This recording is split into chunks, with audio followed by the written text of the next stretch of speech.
Good evening and welcome to your very special Euros final version of the Fantasy Wildcard Devy show.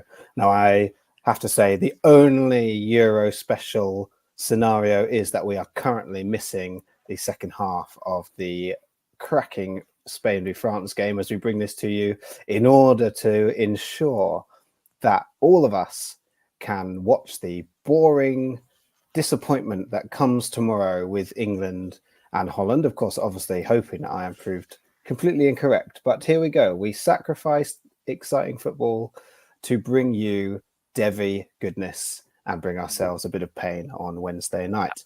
Phil, how you doing? I'm good, mate. I just love the idea that by the time that this drops for people on Friday, England are going to be in the European final against the winner of obviously tonight's game. And, you know, in optimism and in haste, I have altered my trains to the UK FFC at the weekend, making sure that I'm getting an earlier train home so that there was absolutely no doubt any kind of journey travel could be thrown into disarray and mess me around and risk me missing that final. So that's optimism for you, isn't it? Optimism and sensible planning, because you can't miss it if we do get there. You can't miss it. I will be very jealously looking on at all the goings on at the UK FFC this year. I still not made it myself, and this year it's my daughter's birthday party, so I didn't really get a say in the decision-making process there. So I will jealously see all the tweets and hear about all the great things that have been going on. But I will be hangover free, and that might be the real win. So tonight, we are back with the Devy show. We've spoken enough about the round-shaped ball. Let's talk about our college American football friends, our Devy prospects. And Phil, you've had a really fun idea for today's show. Do you want to introduce what we're going to be doing? Yeah, absolutely. So I thought we could take a look at some of the names that are generating some traction at the moment, some of the bigger names that are probably already sitting on your Devy rosters. And, you know, not percolates. Percolates is the wrong phrase. But we're going to have a look at areas where for these guys to really reach their potential on your dynasty rosters, they need to show some growth coming into this college season. So growth in their game, growth from what we've seen on the tape in years previous, in order to help them be those lucrative dynasty assets you hope they're going to turn into. And then again, you know, the NFL, I had this idea, like, I hate player comps. Player comps are lazy scouting. But the fact of the matter is the NFL is a copycat league. And it's the same the way we now kind of look at dynasty and the way we draft in dynasty. We are looking for, you know, a couple of years back, on this year just gone, we were looking for the next Bijan. Bijan had gone into the league, so all of a sudden everybody was looking for that next Bijan Robinson. And you know, as we found later on, there wasn't one. Okay, but everyone's going to look for that next thing and that next guy. And if somebody experiences a modicum of success, people are going to look at why and want the next clone that kind of fits that dynamic. So I just wanted to have a look at perhaps what we might need for some of our Devy prospects to happen in the NFL. What might their comps need to do this season in order to help that Devy prospect maybe boost their stock further? Absolutely. And it's been really fun to think that through. And I think as we chat through the players that we're talking about and the NFL players that they relate to, it will become more apparent exactly what we mean and exactly why that's an exciting topic for us to look at tonight.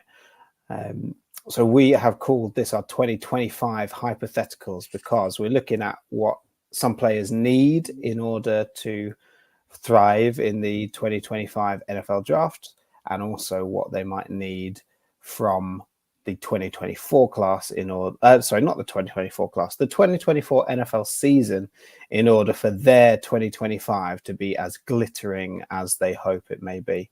So let's dive straight in. And we're going to look at, in this growth required section, position by position, got 1 player each that we wanted to talk about. So we're going to start with the quarterbacks, and I'm going to talk about Mr. Quinn Ewers out of Texas.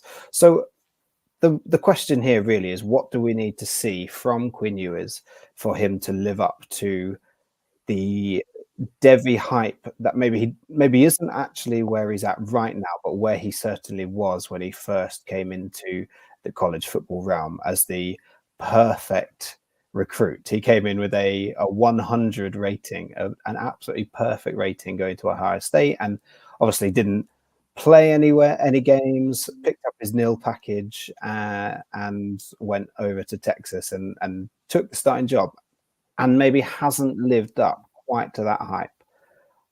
But he could get back there. And here is what I think we need to see from Quinn Ewers to get him back into that first round NFL draft conversation.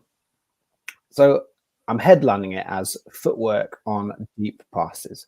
Now, Quinn Ewers is an inconsistent prospect with high end to elite traits, which is great for an NFL prospect. So it's already a strong starting place.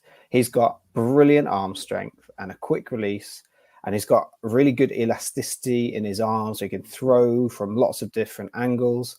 Not quite the Patrick Mahomes, any angle possible and impossible, but a pretty good range of throwing motions. When he throws with velocity into tight windows, it is a beautiful thing to watch. It's almost like the pressure is on and he can just make it happen, and it's a lot of fun. Now, a big accusation that's been leveled at Quinn Ewers in his time at Texas is that he is an inaccurate passer, or he suffers from inaccuracy. And I think personally that's quite a lazy criticism, because in the short and intermediate game, he is pretty accurate, and his arm strength opens up the entire field. So he's not just lobbing the ball 10 yards in front of him inside the hash marks. He is throwing the ball all over the shop. And that naturally brings a bit of inaccuracy, because you are trying to throw the ball further and faster and wider, and you've got to get different angles over the cornerbacks. You've got to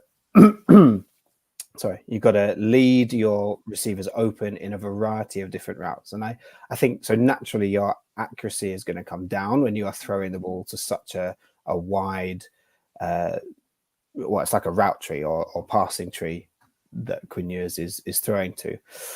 And so anything under 30 yards, he's actually doing pretty well. I think the NFL is going to be really impressed with his passing range in the short and intermediate game.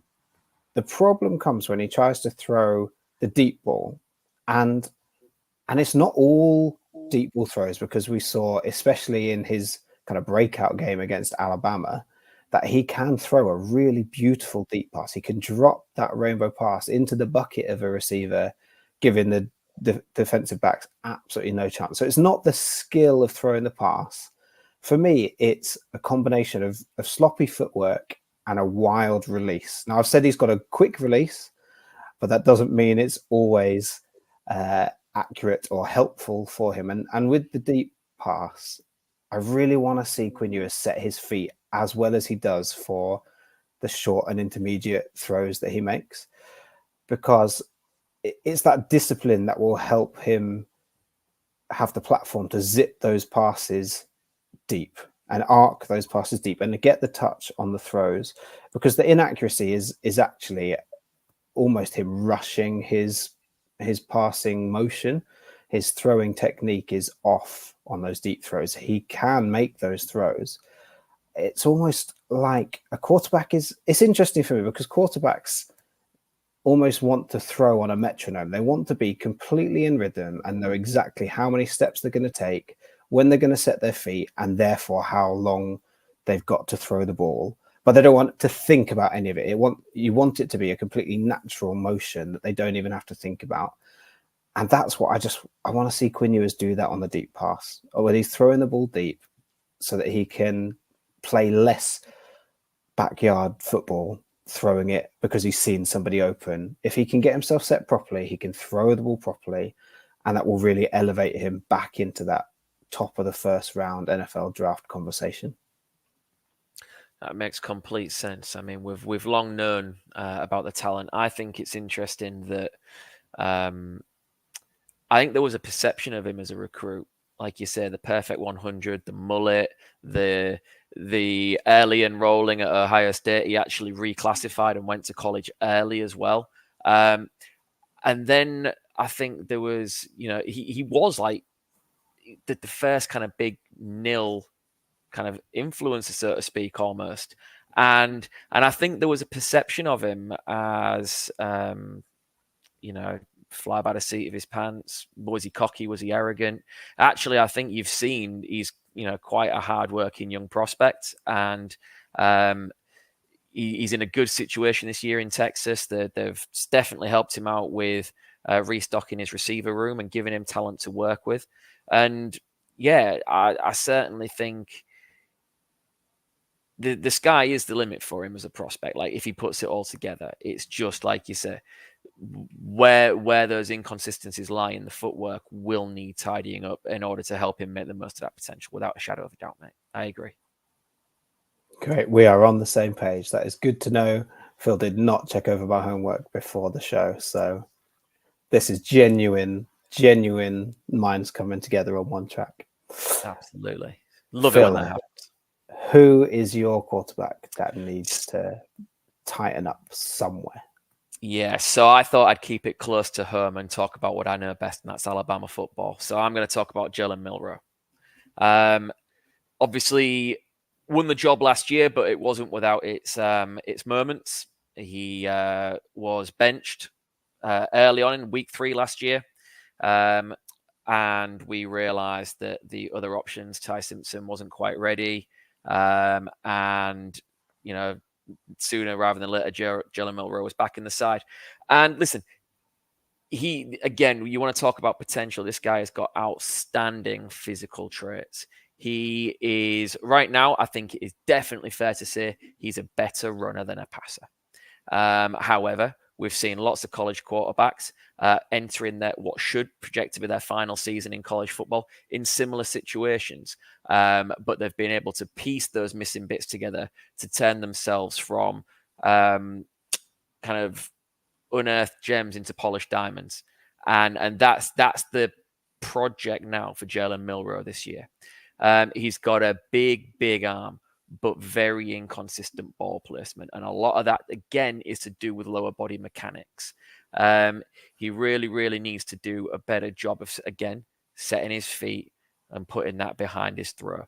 But the big thing for me is his decision-making. As an Alabama fan last year, at times, it was maddeningly frustrating. And I've said it before, the inconsistencies come because I think he wants to do the right thing.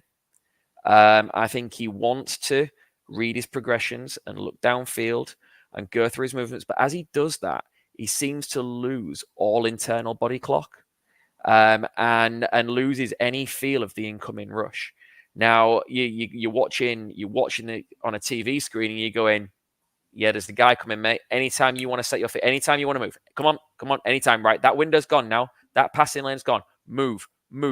Use your super strength, which at the moment is his ability to tuck and run, because he is an electric rusher. But he seems so over-reliant on wanting to do the bits that he's not quite a superhero at yet.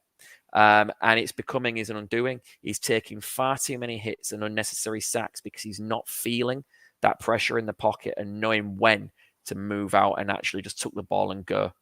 Could it be perhaps that he's locking in on one guy and not going through his progressions? Could it be that he's waiting for that guy to get open and not reading it properly? I don't know. But what is clear is right now he's not always playing to his strengths.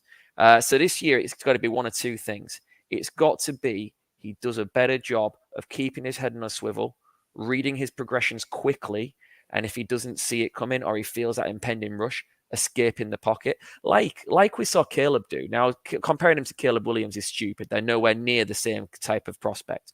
But it was one of Caleb's super strengths. As he felt that pressure in the pocket At the last moment, he could put that ball down and he could go and he could earn 10 to 15 yards if necessary.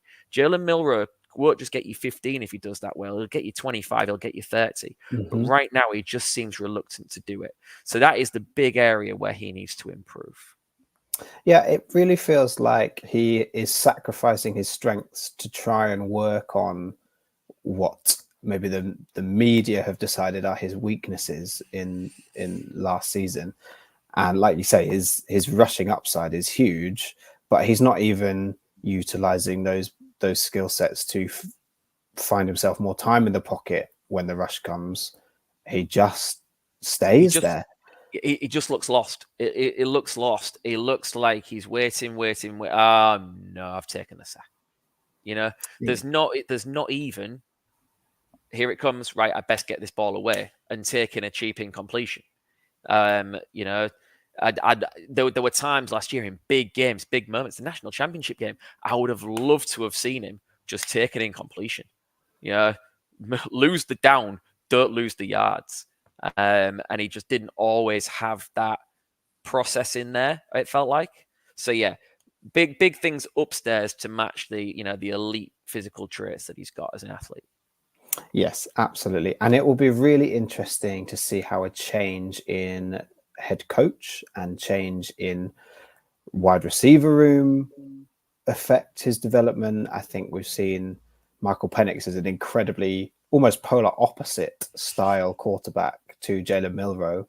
What does that mean for Kayla DeBoer's coaching style when it comes to Jalen Milroe? It could be an absolute dream where he emphasizes, because the thing that DeBoer got out of Penix was he maximized Penix's strengths.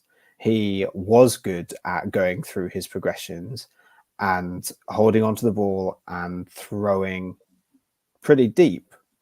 So it'll be interesting to see if he can coach the strengths into Milroe, or whether we see a bit more of that deep passing and that progression reading. I'm really interested to see what happens with Milroe. I think his ceiling, he's like got such a high ceiling, but such a low floor. Like he could be a undrafted free agent if without a doubt, this year doesn't work out for him. The range of outcomes literally could go from Anthony Richardson to Joe Milton and anywhere in between.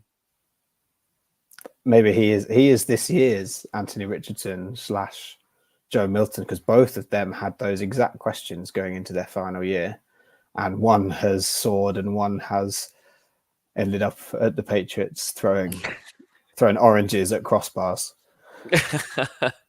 So hey, we'll see. Here's fingers crossed for the Anthony Richardson route. Absolutely. So go on then, Jack. Tell me about your wide receiver. Which wide receiver have you chosen? I have gone with a homer pick, so we're in lockstep here, talking about what we know and what we watch week in, week out. Now, Emeka Egbuka what he needs to do in 2024 is dominate target share all over the field. Now, we've seen that Egbuka is an excellent route runner, and he is someone who can shake a defender in a variety of ways. He is a top level wide receiver, and I think if he'd declared for the draft this year, he'd probably have gone late first round. I think we saw a lot of wide receivers go late first round, and I would bias aside have him in that kind of late first round category of players that went. But he has a ceiling that could be higher, and I want to see him show that he can dominate that target share on the outside. We saw 2 seasons ago, Egbuka did have the lion's share of the targets in the Ohio State offense operating out of the slot. And that was a year where Ryan Day was running a lot of quick passes. It was CJ Stroud throwing across the middle quite a lot to an open Emeka Egbuka, because he could lose a player at the line of scrimmage very easily, and his breakaway speed is great. And Egbuka has lined up all across the field. He is a do-it-all kind of wide receiver. He's 6'1", I believe. He's strong. He's not skinny particularly. So he's got the build that can play on the outside. I just want to see him win on the outside with consistency and dominate the target share at Ohio State, that wide receiver room has a lot of question marks. Like, it's all very talented question marks, but who's going to lead that Ohio State wide receiver room? And if it's not Egbuka, then I'm worried about where he slides to in the draft, based on the fact that Ohio State are probably going to have a lower passing volume this season. Ryan Day has made it clear with bringing in Will Howard and Quinshon Judkins and retaining Trevion Henderson. That's 3 moves that they have actively made that all indicate they're going to run the ball, because Will Howard is a strong runner. He's never been part of a high passing, like a high volume passing offense at Kansas State. Obviously, bringing in Judkins and retaining Henderson underlines the point that you want to run the ball, and you've convinced them both to stay, that like knowing that the other is coming in or staying. So dominating the aerial targets becomes even more important for Egbuka because there are less passes to go around. Yeah, without doubt. And I think people, there's always an element of recency bias, and because we didn't see him on the field as regularly as we wanted last year, we forget just what a polished player he is. High-end traits in just about every category. Such a smooth, precise route runner. You're right. The exposure and that dominance is what he's going to need really to set himself apart in what stands to be a good wide receiver class. Listen, he's talented enough to do it. What he has got is he's also got the potential to run the underneath stuff and be a safety blanket, which is, if they decide they're going to move to a more shorter passing game and a shorter passing attack to set up the run, then maybe that's where he can thrive. We'll have to wait and see. But you're right. I think the fear is... I say the fear. The best case scenario for me is that, and I think you've alluded to it before, Jack, that he takes the same pathway as Chris Olave by coming back that extra year, because it certainly did him no harm in terms of losing targets, and you hope that Egbuka finds himself in the same position. Yeah, absolutely. And I think what I hope for Egbuka is that, like Olave this year, is really useful for him and does boost his draft stock. He doesn't stagnate. And I want to see him used exactly how Ohio State used Garrett Wilson in his final season. And we've seen Garrett Wilson with a trash can full of rubbish quarterbacks still produce all across the field. That's because he was refined in each position, the X, the Y, the Z. He played them all. He played a bit of running back. And I think Egbuka could really benefit from that. And we'll hopefully see a bit more of that in the Ohio State's next season. Absolutely. Right. Move us on to another 2025 wide receiver. Yeah, so we're going to stick up near the top of the class. And what I want to kind of start by saying is I am in no way whatsoever dismissing Evan Stewart. I am not saying this guy's not going to make it. I don't think there's any doubt that he is going to be an electric playmaker on a Sunday. However, the reason I've chosen to include him in this is as a prospect, and if you look at the recent hype, he seems to have fallen away. Originally, it was always a big 3. And I know Jack for a long time. He's your number one guy. You've banged the table and said, like, actually, this guy's my pick of the 3. But recently, his name just seems to have dropped off behind Luther Burden and Tetairoa McMillan, which is understandable. They're 2 outstanding prospects in their own right. And I just wanted to draw some attention to what I think we need to see from Evan Stewart now he's transferred to Oregon in order to have him mentioned in that same breath again, perhaps. And it really, really is quite simple. He is in a perfect opportunity this year in Oregon to highlight his strengths as an electric field stretching player. But where we really, really need to see some development from him, I hope he's still going to get that opportunity. He is slight in frame. He is 6 foot, 170 pounds approximately. And for me, if he is going to be the most elite prospect he can be by the time he reaches the league last year, he needs to get in the weight room. It's that simple now. And he needs to find that right balance between adding some bulk and mass without losing the twitch, which makes him such a dynamic player. it's a really fine balance to strike. We've seen guys go too far the other way and actually lose that quick twitch by putting on too much mass. But what we're noticing at the moment is he's got a superb release. He's got a superb release, and if someone's going to be stupid enough to give him a cushion and play off man, he's getting away from them with just a ridiculously explosive move from the line. However, it drops off massively when people play press man against him. If he's pressed at the line, if he's jammed at the line and people manage to get their hands on him, it really doesn't take him a lot. You can disrupt him and stop him getting off the line full stop. Other times, if you lay a hand on him, it's very easy to bump him out of his route progression, and he never really gets to the point where he recovers it. Some hand combat work, some fighting, and just like I say, some additional mass without losing that explosion. Like I say, I've got no doubt he is going to be an elite. I think he profiles as a complementary receiver. I think he complements as the second guy to your outstanding traditional X receiver who can stretch the field and keep defenses honest. You go one man on, man up on him 1-to-1 at your peril, because if he beats you at the line, he's going to take it all the way home.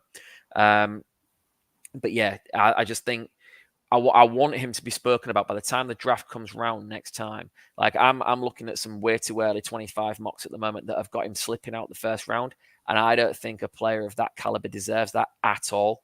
And I just think he can help that conversation by just learning to clean up and be a little bit more physical at the line of scrimmage. Yeah, I agree. Did you say he's 170? 170. It's very slight. And what was Devonta Smith? 181? He may have gone into the draft and stood on the scales the morning before after a couple of gallons of water. But listen, he's certainly shown, and Devonta Smith needs to be the other kind of side of this, that it's not going to be a hindrance once you reach the league because of the right things. If you run the right routes, if you manipulate your corners by doing the right things in the top of you, at the line and then in the top of your root stem, you can create separation. And we know that creating separation is what wins ultimately. But it would just be nice to see him piece it together. And I just wonder, with Oregon's passing attack built the way it is, whether that's going to be relied on or not, or whether they're going to scheme him open, in which case he's not going to need to do it. Yeah, that was my main concern as you were talking through what he needs is actually at Oregon. We've seen last season, each receiver had their own specific role, and Tez Johnson is the guy who has the big-bodied physical receiver role, and Evan Stewart, if he eats, sleeps, and breathes what Tez Johnson eats, sleeps, and breathes, then that would be great. See him put on a bit more muscle, gain a bit more physicality. Like you say, don't want him to become Tez Johnson's size because he'll lose that explosiveness, which makes Evan Stewart such a good talent. But yes, I am concerned that we do want to see this, but we won't see it. I think Oregon will scheme him open. I think we'll see a lot of double stacks at the line of scrimmage when press coverage is kind of threatened. They'll stack Evan Stewart with another wide receiver to get him some space so that he can explode off the line of scrimmage. And like you say, that once he's got that, he's gone. In college, he absolutely doesn't need to put on the weight and to improve the hand fighting in order to be a top wide receiver. It's having that longer sight of his longevity in the NFL and his attractiveness to a more lucrative rookie contract if he can get drafted in the first round. Completely on board. I want to see him go in the first round because he is a first round talent. Also, if he goes in the second round, that means he could go anywhere, and that could get messy. Oh well, yes, I'll take any wide receiver with a pulse can come to the Patriots. But I am worried that we won't see it, but I hope we do. Yeah, I hope we absolutely. do. Should we move on to running back, Jack? Let's move on to your favourite position. Devy 25 running backs that we can't talk enough about. But one that we haven't mentioned much, or maybe even at all, as a 2025 prospect is Raheem Sanders, because really he was supposed to be a 2024 running back prospect, but a pretty forgettable would be a compliment. It was a dreadful 2023 season for Raheem Sanders at Arkansas or Arkansas. Arkansas. It's Arkansas. Has kind of derailed, obviously, his plans to go to the NFL in 2024, and has meant that he has transferred out into South Carolina's pause. And I'm still in on Raheem Sanders, especially at the huge discount he's coming at now. I mean, this time last year, I traded Raheem Sanders away. I traded him off my Devy roster for Emeka Egbuka. So it's a very topical show, the players I've picked. And last summer, that would have been an absolute coin flip decision. It was a coin. I mean, it wasn't for me, because if it's a coin flip and one of them plays for Ohio State, I'm going to go with the Ohio State player. But it was a coin flip. It took a lot of deliberation from myself and the other player, the other Devy player. But right now, if I was offered Egbuka for Sanders right now, you'd laugh. You'd take it all day long, and you'd be worried about the integrity of the league if you saw that happen. So it just shows how quickly things can change. But Sanders was at that value, and I think he can still get back there. He had a really poor year behind a pretty miserable offensive line. He got injured, but he gets a fresh start at South Carolina in what was essentially a two-headed backfield, because defenses are going to have to plan for Sanders and Lenora Sellers, the quarterback, who is a very talented runner. So hopefully that will open the box a little bit for Sanders. It'll be a little bit lighter because someone will have to spy the quarterback pretty much every snap. And what we really need to see, aside from a fresh start and just putting last season behind him, is some improved ball security.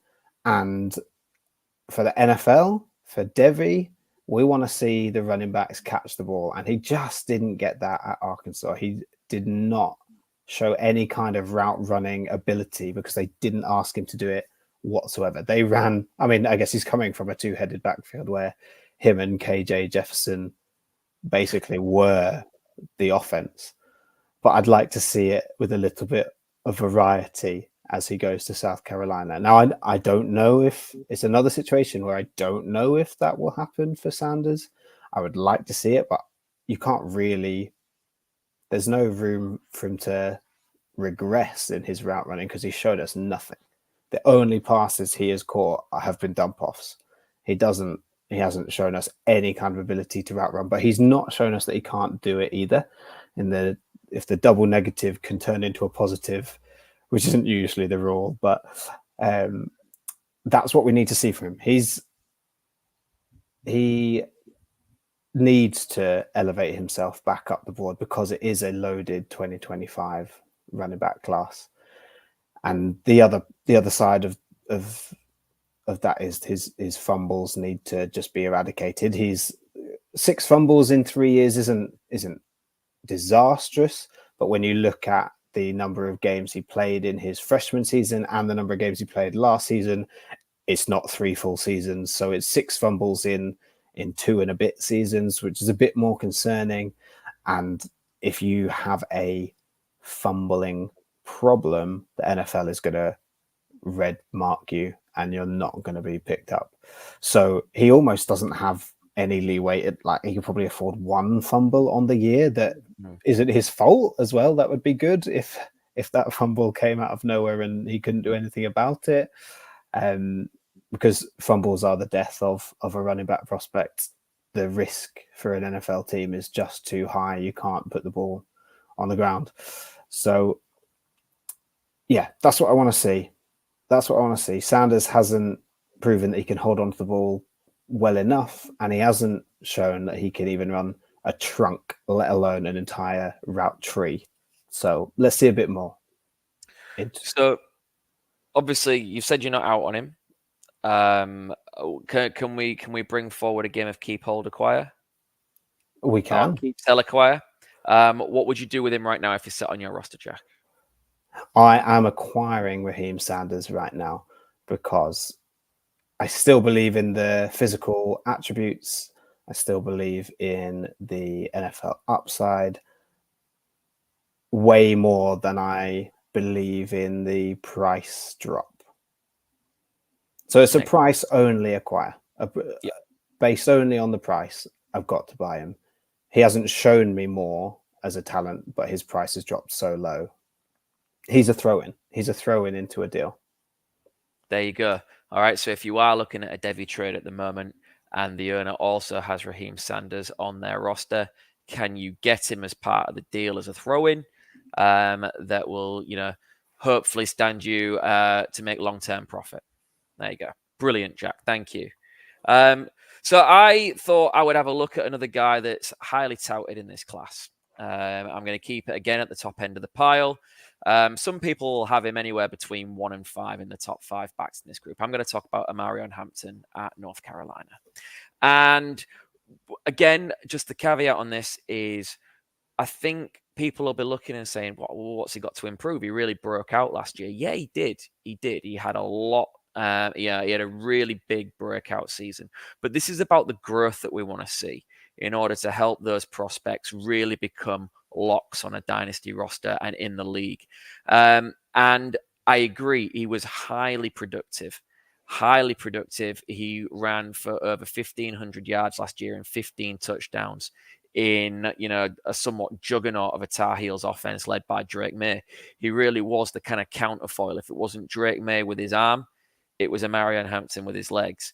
And there were times last year where, stand out right, he won the game for them. He had 230 plus yards against App State in week 2 at a clip of 9 yards per carry, which is unbelievable. But at the same time, there were a quick count, including the bowl game, there were 5 weeks last year where he averaged between 3 and 4 yards, sub 4 yards per carry. And if you play him right, he's not quite shown the elusiveness to be anything more at the moment than a north-south downhill thumper. And we've seen guys, highly productive guys in college, all right? It's not quite a fair thing in terms of stature and size, but if you take someone like Braylon Allen this year, or over the last couple of years, who's rolled over college defenses, particularly beat up on lesser defenses and stat padded, we've seen that that's maybe not as valued once they get to the league. Those bigger backs are a dying breed somewhat in terms of their desirability. His pass catching numbers surprised me because he hasn't demonstrated, for me at least, when I watched some of the tape back in prep for this, a particularly good route tree or a particularly good route running. Or particularly soft hands in his pass catching work. But he actually made 220 yards on the ground last year. But that was probably more out of the amount of opportunities afforded to him being part of that offense rather than anything he did creatively or utilizing his skill set. As a runner, again, he is a bigger back. He is a real thumper. But that said, I think he does run with a high pad level that just makes him a target for contact and big contact. He makes himself a big target and easy to hit for tacklers. Again, I thought Drake May did an excellent job last year at escaping the pocket when he had to, going back to the conversation we had about Jalen Milroe earlier. That's a trait that was a sneaky skill of Drake May, something that we don't necessarily relate to as one of his strengths, but he often had to do it as a result of Amarion Hampton whiffing in pass blocking. And we've long said that pass pro and pass blocking are not the sexy parts of why we draft fantasy running backs, but it is what will get them on the field consistently. As North Carolina move on this year, excuse me. They lost Devontae Walker. They've lost Drake May, so they've lost their main receiver. They've lost their starting quarterback. Max Johnson looks like he's the guy in the lead to win that QB race at the moment, I believe.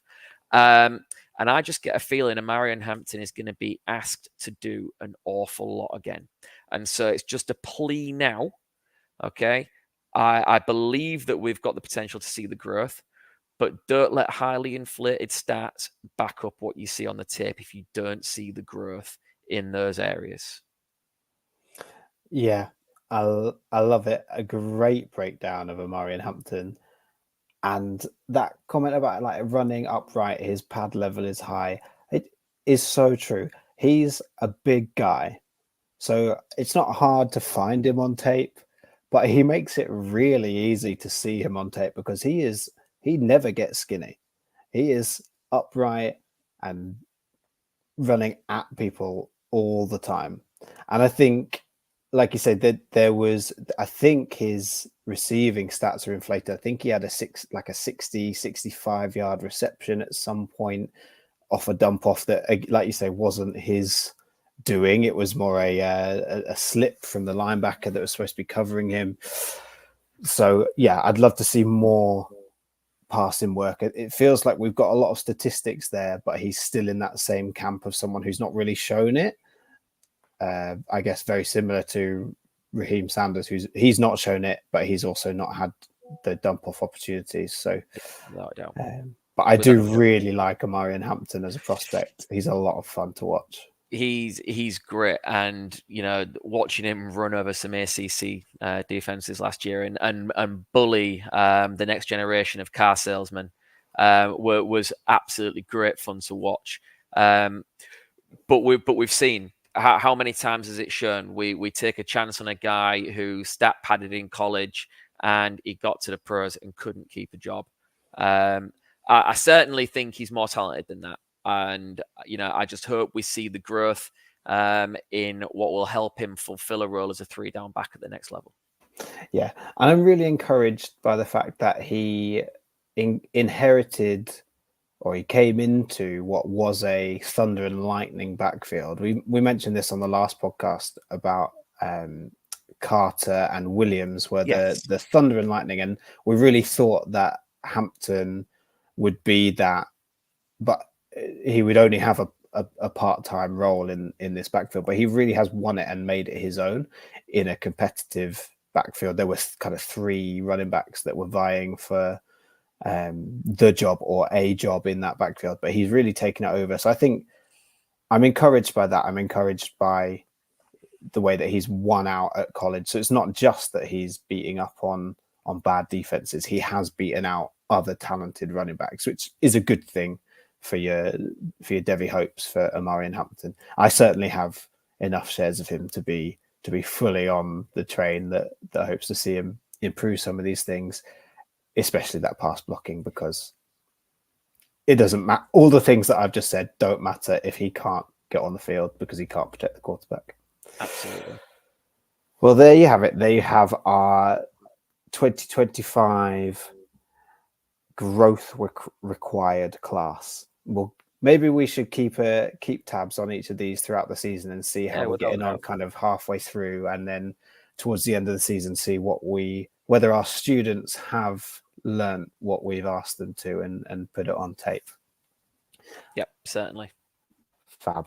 Well, let's move on to that second part of the podcast this evening, and it won't be quite as long. We've rattled on quite a bit, but it's fun to talk about those different prospects in different positions. We've got one player each that we want to talk about with their NFL comp and what that could do, what a good season for their NFL comp could do for their Devy prospects. So Phil, you're going to talk to us about Jalen Milroe again and one Jalen Hurts of the Philadelphia Eagles.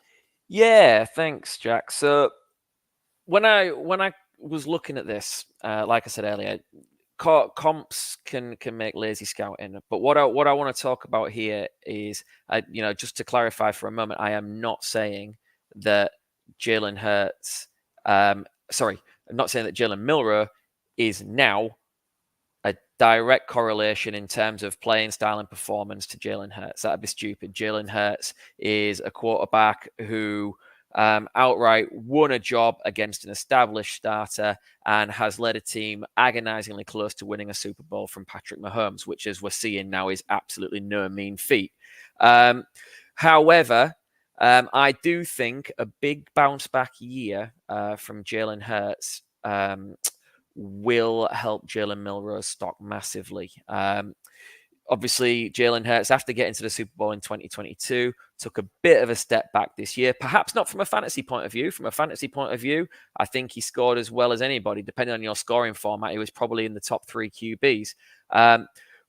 But in terms of his actual all-round play, perhaps with the ball in his hand, more so than hiding behind some of the rushing stats that he managed to acquire with the all-tush push, maybe the performance levels weren't quite as high as they've been previously. But the reason I like the comp, first of all, is they were both, like, obviously from a physical specimen, we talked earlier on about Jalen Milroe right now being much more of a runner playing quarterback. And I do think that when you compare that to Jalen Hurts' brightest moments as a college prospect, certainly at Alabama, you could make the same comparison. You can draw the same parallel. Some of his biggest, most high-profile moments were winning games and taking games over with his legs as a rusher rather than what he could do with the ball in his hand, despite having a monster of an arm. And then you kind of take it a little bit further. The physical makeup, 6'2", 220 for Jalen Milroe is very, very similar to Jalen Hurts. And, you know, the electric rushing upside, the speed, the size, once they take off and start running, draws a kind of frightening parallel again. But then there's other things. There's the college profile in terms of the draft stock. Jalen Hurts was a second-round draft pick. And right now, I think most people wouldn't be projecting Jalen Milroe as a lock to be a first-round player.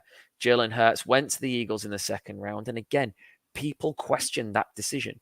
People were saying, why have we brought this guy in when we've got Carson Wentz? Now, with 2 to 3 years down the line, how ridiculous does that sound? Okay, but it was a very real argument. There was an awful lot of consideration that they'd wasted a pick using a second-round pick on a quarterback that they didn't need. And, you know, but the Eagles were able to dig a little bit deeper. And they were able to look at the intangibles, the physical traits, and take a guy that they felt they could develop into an elite superstar. And they've managed to do exactly that. And I'd like to think that a big bounce back year from Jalen Hurts this year in NFL circles, get his name buzzing amongst those top quarterbacks again, from a league perspective, not just a fantasy perspective, will have people looking, like we said, it's a copycat league. They'll be looking for the next guy that they can develop and kind of harness those raw skills and refine them, so to speak. You know, people absolutely rave about Jalen Hurts as a man and as a leader of people, and kind of his moral fibers and how he's made up. That was one of his kind of unique selling points as a character in his draft interviews and things like that. You've only got to look at the way that the Alabama team gravitated towards Jalen Milroe. The way that, despite being one of their most high-profile names, he's helped other teammates and opportunities in NIL, and, you know, securing deals for them through a project that he's led and an industry he started, along with Terry and Arnold, who's now obviously in the league playing for the Lions. But it just shows like the man is made up of something extra. And I do think that, like I said, a big year from Jalen Hurts league-wise will just make people switch into some of these parallels and really help kind of boost Jalen Milroe again. The last one, again, in terms of why I think it's such a good fit is, you mentioned it earlier, Jack, Kalen DeBoer's new offense at Alabama is known for being QB friendly. You talked very eloquently earlier about what DeBoer did for Michael Penix at Washington. At Oklahoma, after he transferred from Alabama, Jalen Hurts got Lincoln Riley. You want to talk about QB friendly and building a scheme around the talents of your quarterback. Maybe, just maybe, Coach DeBoer can really help Jalen Milroe take off by doing that for him this year. I really, really hope so. I really hope so. And I think this underlines exactly what this section is all about. It's not about Jalen Milroe becoming Jalen Hurts. It's Jalen Hurts having a good NFL season, so not fantasy related. That's not what we're talking about here. Jalen Hurts having a good NFL season paves the way for a prospect like Jalen Milroe to have a better chance of success and a better chance of interest coming his way, because Jalen Hurts is proving that kind of prospect can succeed. Without a doubt. And I would love to see it from a fantasy perspective. You're right. Jalen Hurts was on a couple of my dynasty teams that went to the title because he was excellent and he got those extra touchdowns that you wanted. But like you say, we're not talking about that production, because that's not Jalen Milroe is not turning the tush push, and it's not necessarily a skill that's unique to Jalen Hurts. It's probably more to do with the Philadelphia scheme. But we're not an NFL podcast, so we're not going to delve too deep into the Philadelphia Eagles and the tush push or the brotherly shove or whatever they want to call it, and whatever happens to it being banned or not. But that, really interesting. I would love to see that go hand in hand with what you were saying about Jalen Milroe and what he needs to do to improve in 2024 as well. If those two things go hand in hand, we could see some real interest coming his way.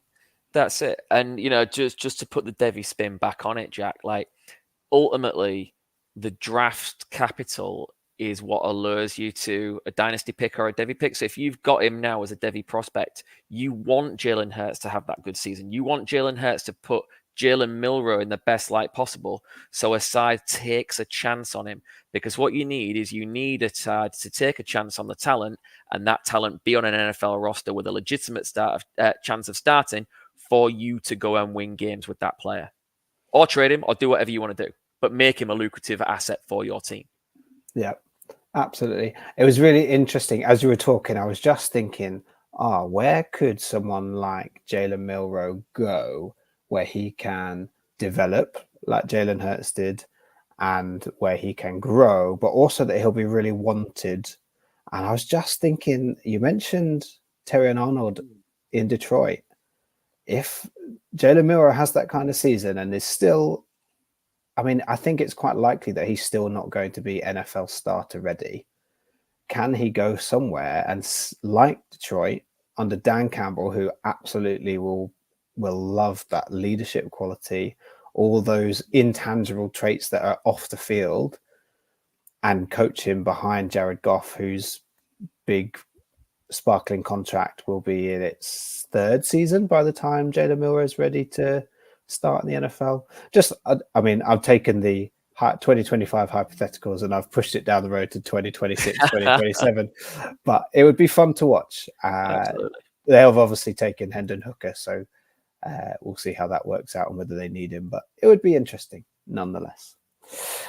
Okay, we are going to now take a sideways step and look at a couple of running backs. I've caught something from you, Phil. I just can't stop talking about running backs this evening because I want to talk about Quinshon Judkins and why a successful season for Breece Hall would be a good thing for Quinshon Judkins. Now, this is not a direct comparison because Breece Hall and Quinshon Judkins have some similarities in the playing style, but they're definitely not carbon copies of each other by any means. But there are not many power backs in the NFL with the elite short space burst that Judkins has, but also have the powerhouse physicality that Judkins has. In fact, I don't really think there are any NFL running backs starting NFL running backs that have Judkins' kind of skill set. So you've got players like Derrick Henry has the power bit, but not the short speed burst. Rashad White has the burst, but probably not the physicality of someone like Quinshon Judkins. And then I was scratching my head for other feature backs in the NFL. And you've obviously got Christian McCaffrey, who's a complete outlier in terms of his role and his talent and the unique piece that he is on an NFL roster. So I was looking at other running backs that are projected to have a workhorse role, and Breece Hall really shone out at me at the New York Jets. He's someone who has the same kind of physicality as Quinshon Judkins. He's not the same prospect at all. Breece Hall is a much better pass catcher, and he's got better lateral agility. Judkins is a stronger power back. He has got a bit more elite quickness and explosiveness on his step. But the reason I highlight Breece Hall is that if Breece Hall can have a good season and bring back the power back role just as an option for the NFL, that will really help a prospect like Quinshon Judkins, because Judkins is not an elite pass catcher. We might see a little bit more of that at Ohio State than we did while he was at Ole Miss. I mean, he wasn't bad, but he wasn't sparkling, shiny, excellent pass catcher or route runner. He is going to thrive in the NFL as a workhorse 3-down back. So can Breece Hall fully fit, fully back for a whole season, prove to us that there is a 3-down back workhorse role fit for the future of the NFL? I think that Breece Hall is the most recent example of a powerful running back to come from college who does shoulder the load for his team. It was clear when Breece Hall went down that the Jets really struggled to replace him, even with a committee. So that's really what I want to see. I mean, I'd love to see Breece Hall be successful because I think he's a great player. He seems like a really lovely guy, and he had a horrendous injury that he has recovered from. So can we see him pave the way for future NFL backs, not just Quinshon Judkins, but players like him who have that maybe outdated, in quotation marks, NFL skill set? Can they bring it back?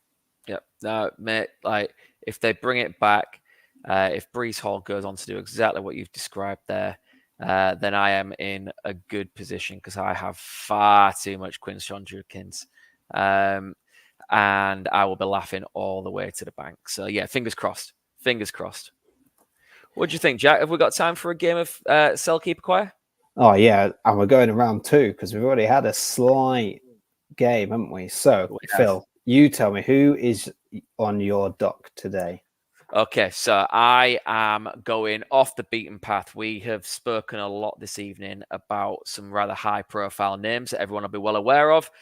Today, I am going to the basement bargain section, and I am going to acquire by Kyle Menenge, the running back from Rutgers, because he is basically free.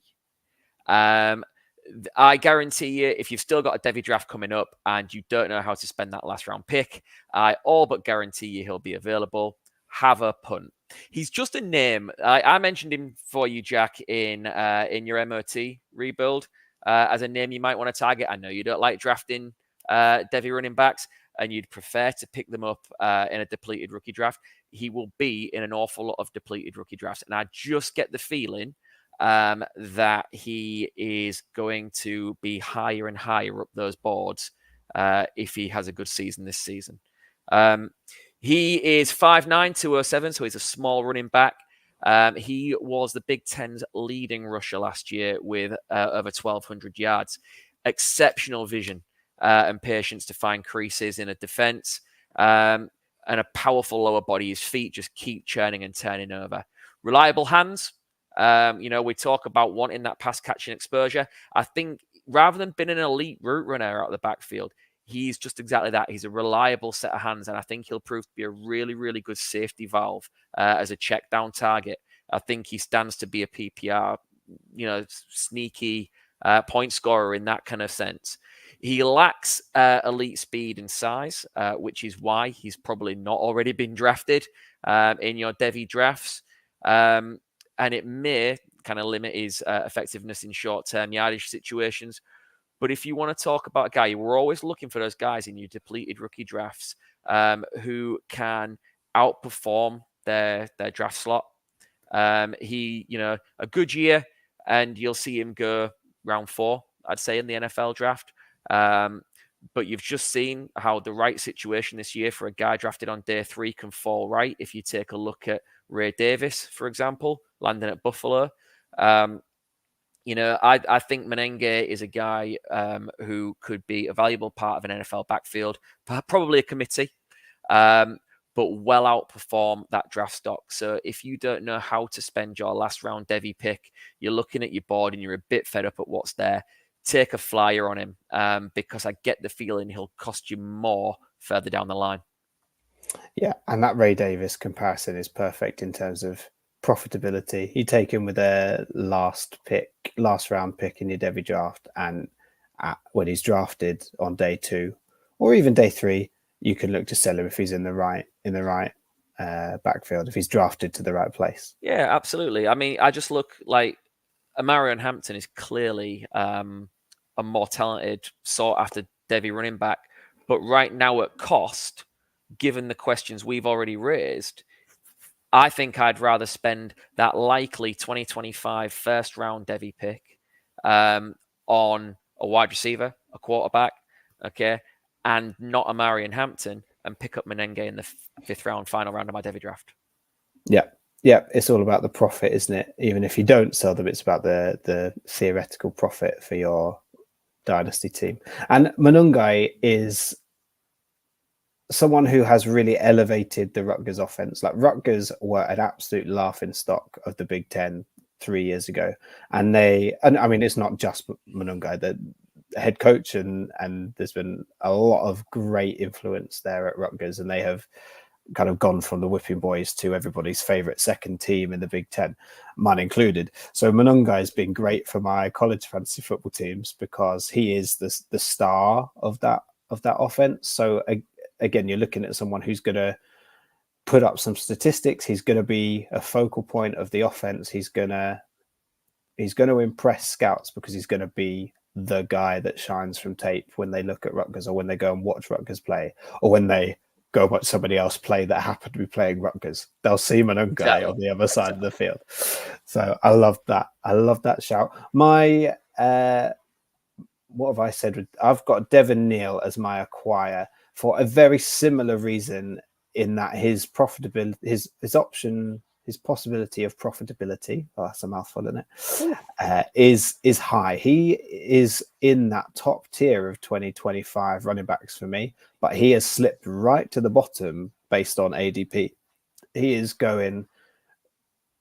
went with the last pick of the 3rd round of my Devy draft, and that is a league that has been going for 3 years. So Devin Neal has been available in all 3 years, but he's still available, and I still managed to get him with the very last pick of the 3rd round, and that's just too cheap for a running back that could go early day 2 in 2025. We've spoken about Devin Neal's traits before. He has already shown he's an NFL caliber back with NFL caliber traits. He's just being forgotten in this deep 2025 class. And you never know, when you get a class that's that competitive and is that loaded, you just don't know what the preference of one GM over another is. So Devin Neal could be your running back 6, but he's somebody else's running back 2. Yep. And if they're the ones making the picks in late April, then Devin Neal could be the guy that goes second and lands in a great spot with little competition for snaps, and he takes over a backfield. So you've got to acquire him right now. I would say go and find out where he is, who's got him, because nobody seems to be valuing him where he should be. Yeah, without a doubt. And I wonder sometimes like the sexiness of something new is just like what people go for. he's been a name that's been around for a while now. There was a lot of thought that he was going to come out this year in 2024, and he didn't. He's chosen to go back to Kansas for another year. And you just wonder if, like, I don't know, are people just a bit fatigued, bored, fed up, forgotten about him? You know, are people doubting that he's going to be the elite prospect because he didn't come out in 2024? Who knows? But right now, I think you're dead right, Jack. That is something that our listeners need to be taken advantage of. Absolutely. Absolutely. I love that. The sexiness of something new. Much like the Fantasy Wildcard Devy show in the Fantasy Wildcard family. But we are not just sexy because we're new. We're sexy because we're Devy. Sexy, and we know it. Absolutely. So make sure you are following the Wildcard Devy crew. Well, that's us, the Wildcard Devy crew on X, and following the whole slightly less sexy, but almost as sexy Wildcard crew on X and YouTube at Fantasy Wildcard. And we will be back very soon with more Devy goodness for your ears and eyes. See you later. Peace.